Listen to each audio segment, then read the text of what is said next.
பெண் சிசு கொலை அப்படின்னா என்னன்னு உங்களுக்கு தெரியுமா? வாங்க தெரிஞ்சுக்கலாம். நீங்க 2000க்கு முன்பு பிறந்தவங்களா இருந்தா கண்டிப்பா உங்களுக்கு பெண் சிசு கொலை பத்தி தெரிஞ்சிருக்கும்.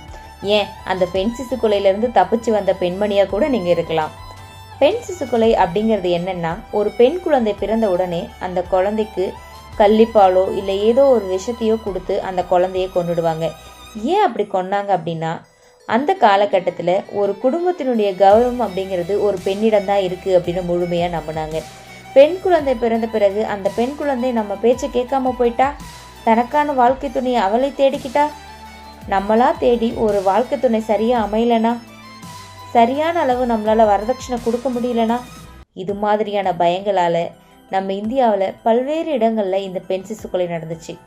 அந்த காலகட்டத்தில் இந்தியாவை ஆட்சி பண்ணிட்டு இருந்தவங்க யாருன்னா ஆங்கிலேயர்கள். அவங்க இந்த நடவடிக்கையெல்லாம் பார்த்து என்னடா இப்படி இருக்கீங்களே அப்படின்னு சொல்லிட்டு 1870ஆம் ஆண்டு பெண் சிசு கொலை தடை சட்டம்னு ஒரு சட்டத்தை கொண்டு வந்து இந்த முறைக்கு ஒரு முற்றுப்புள்ளி வைக்கிறாங்க. இதுதாங்க பெண் சிசு கொலை.